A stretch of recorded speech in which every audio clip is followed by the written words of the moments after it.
এটি হচ্ছে খুলনা মহানগরীর ৩১ নম্বর ওয়ার্ডের হৃৎপিণ্ড সুইচ গেট।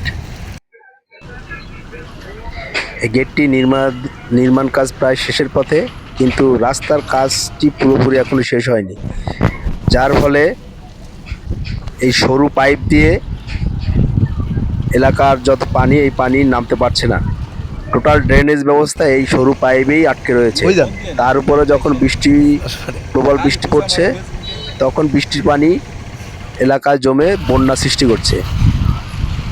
এরপরে আবার নদীর জোয়ারের পানি উল্টো ঢুকছে।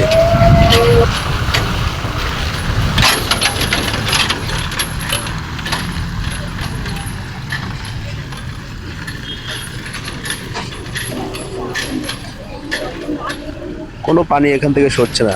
দেখেন, এই হচ্ছে খালের ভিতর পাশ, এটা হচ্ছে নদীর পাশ। এই সরু পাইপ দিয়ে কখনো এই ওয়ার্ডের টোটাল পানি নামা সম্ভব না। এখন জরুরি হচ্ছে এই রাস্তাটা কেটে এখানে জরুরিভাবে একটি বেইলি ব্রিজের মতো, যাতে করে গাড়িটা আপাতত চলতে পারে, সেই ব্যবস্থা করা। এখান থেকে না কাটা পর্যন্ত এই ওয়ার্ডের এই যে পানি এখান থেকে কখনোই নিষ্কাশন হবে না। এটা সম্ভবই না। এই সরু পাইপ দিয়ে কখনো এত পানি নামা সম্ভব না। তার উপরে জোয়ারের পানি উল্টো ঢুকে পরিবেশ আরও ঘোলাটে করে দিচ্ছে।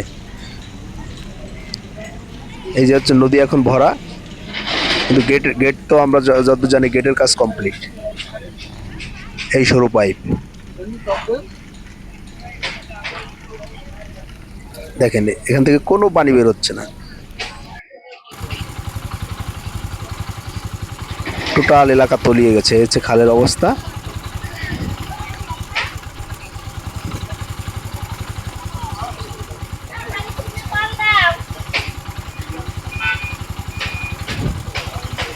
চারিদিকে পানি একেবারে টইটুম্বুর।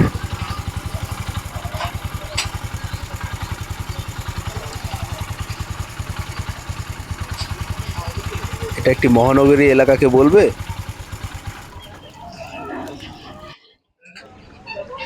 এই হচ্ছে ড্রেন। এই প্রতিটা এলাকায় রাস্তায় একটা করে ড্রেন আছে। এই ড্রেন হচ্ছে খালের একেবারে সমান।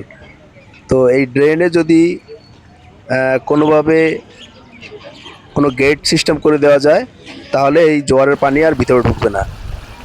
প্রত্যেকটা রাস্তার মুখে এইভাবে ড্রেন দিয়ে পানি এলাকায় প্রবেশ করছে। দেখেন, এই পুরো এলাকা তলিয়ে গেছে। এই হচ্ছে জোয়ারের পানি ঢুকছে।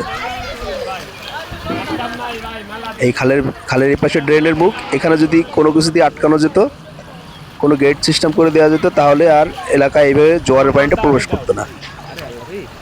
বৃষ্টির সময় বৃষ্টির পানিটা নামিয়ে দেওয়া যেত বাটিতে। জোয়ারের দেখেন উল্টো পানি।